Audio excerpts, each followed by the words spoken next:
I let the chickens out at the same time every morning, 7 a.m., even though they wake with the sun somewhat earlier on July days like today. They hear me coming, and I can hear their chatter grow more urgent as I open the back door and crunch across the gravel towards their coop. I see one prehistoric eye peering at me through the small window on the side of their henhouse as I go to slide back their door.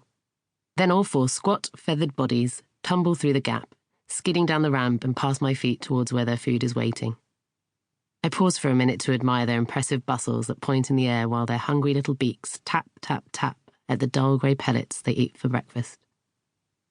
Most mornings I rush back to bed for another hour's sleep, but the still air of this balmy morning is worth lingering in.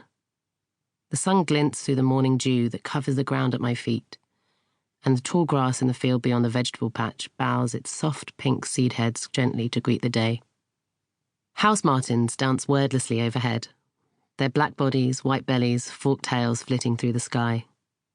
All is quiet but for the soft buzz of bumblebees searching the Persicaria's spiked flowers for their nectar, and the sound of the chickens whose attention has shifted from the feeder to scratching at the ground in search of tiny bugs. I open the greenhouse door to allow the moisture trapped inside to escape. The tendrils of cucumber plants and a lone bitter melon, planted too late but with optimism, reach towards me and curl in the hope of finding something steady to hold on to. Their jagged-edged leaves and yellow flowers press themselves against the steamed-up windows like sweaty palms.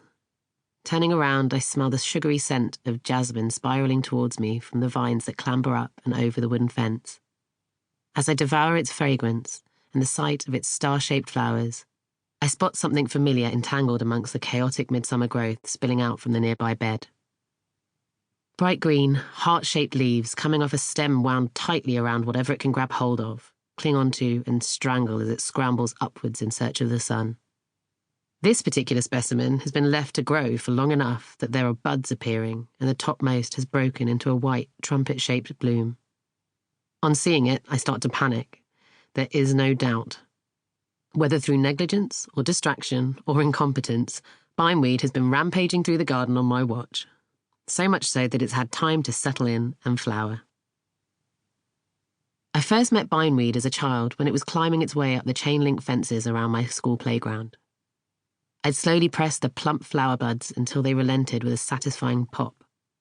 I didn't know then that those blousy blooms would one day be the mark of my nemesis, and that just the sight of them would fill me with panic. I think every grower and gardener has one plant that torments them.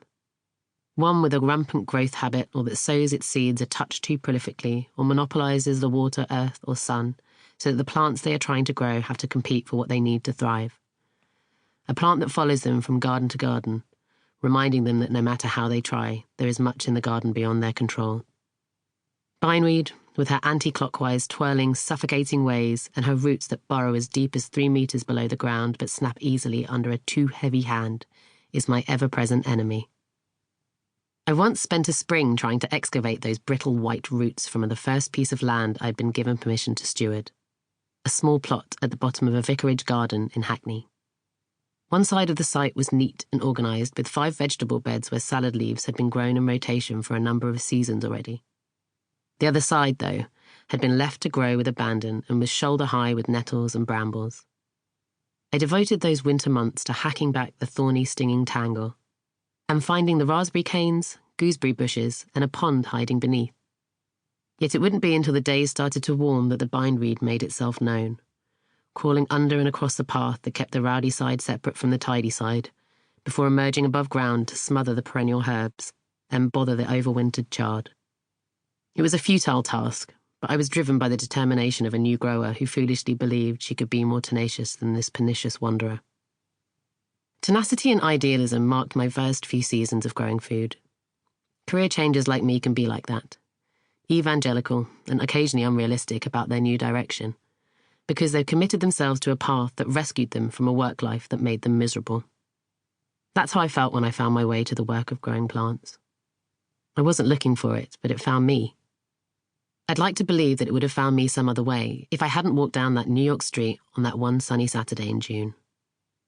I was working as a documentary producer when I stumbled upon Brooklyn Grange and fell for what was happening there. I found myself on a rooftop farm at a time when I was falling out of love with the work I was doing. The urge to grow food coaxed me back to London where, one foot in my old career for steadiness, I volunteered and trained and learned and worked my way into any job that called for me to be outside and in the presence of plants and their allies.